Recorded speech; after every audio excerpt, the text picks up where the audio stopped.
Hi, welcome to week 14. This week, we're talking a little bit more about marketing, really honing in on blogs and pricing. And if you're wondering how those two things are related, we're going to tie them in with SEO. So we're going to spend a little bit more time talking about search engine optimization. We've got two videos this week.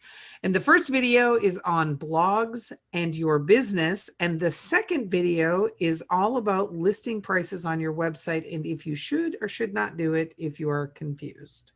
All right, let's dig into video number 1, where we talk about blogs and your business. So a lot of times, we get questions from clients on if they should have a blog. Are blogs still relevant? What's the value of a blog?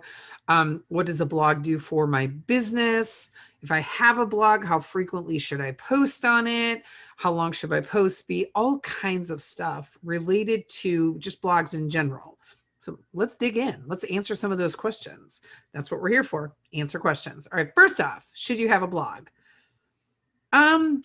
Honestly, blogs are a great strategy as long as you've got followers who are going to read them and you have content that is going to demonstrate value and knowledge and help your either prospective clients or your existing clients or customers.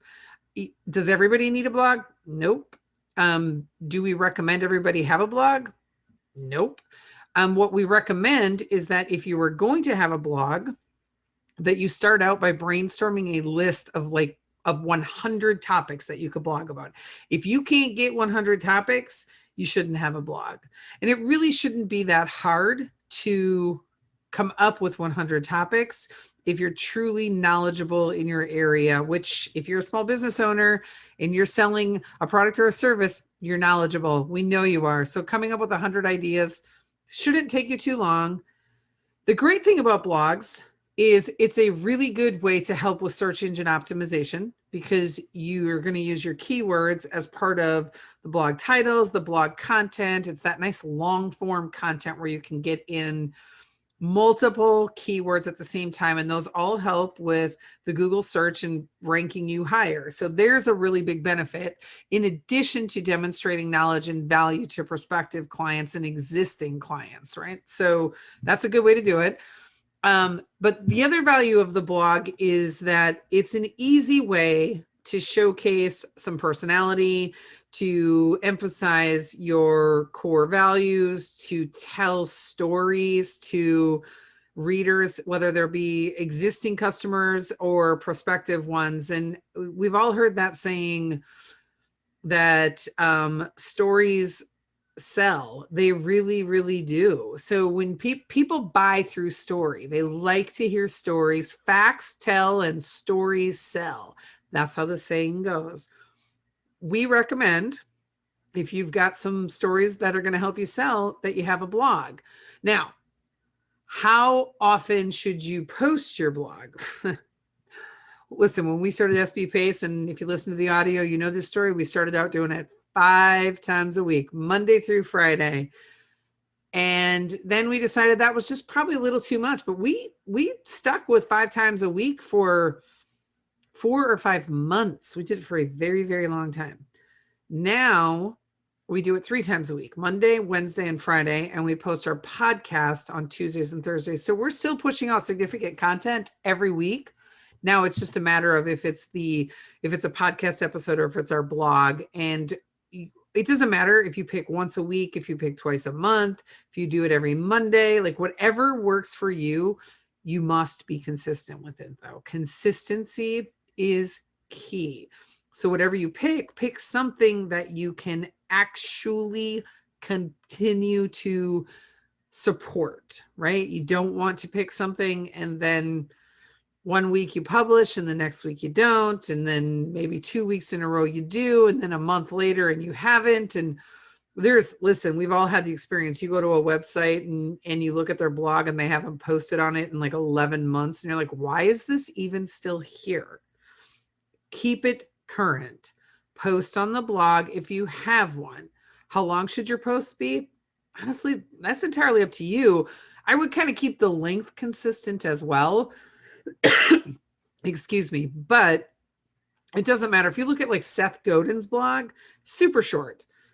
Andy Frisella, very short. Our blogs tend to be a little bit longer. I wish they were shorter. It would be easier for us to write, but they're, we tell stories and try and add a lot of value through our blogs by demonstrating our knowledge and showing people how to solve problems. So in that instance, our blogs are they're a little bit longer, but you can add value with a short blog too. They don't have to be, 1,000 words or 500 words. You can add value with 80 words or 120 or 150. So you just pick what what you want and how you want to support your blog, and then just start doing it. Blogs are a really good way to drive traffic to your website if you're a great writer, or if you want to hire it out to somebody to write the copy for you. But again, you don't have to have a blog.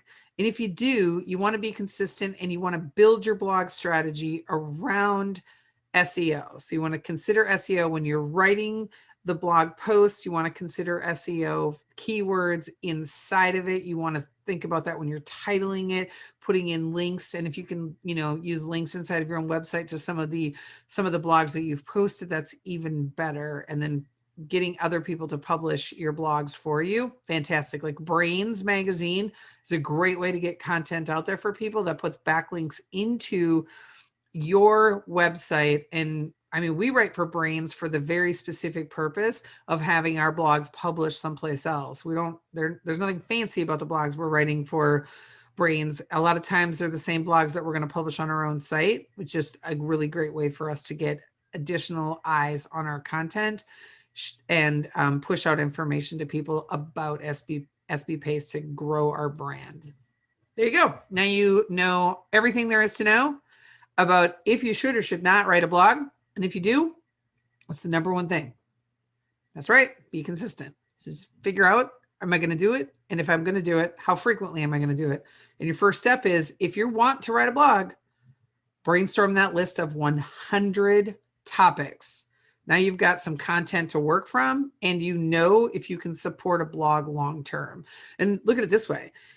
If you brainstorm a list of 100 items and you decide you're only publishing a blog once a week, you've got 2 years worth of content. That's crazy. And you're going to add some more to it as you go, because you're going to think of other ideas. So it's a really good way to start out. All right. Video 2 is coming your way, and that's all about listing prices on your website. We'll see you around the corner.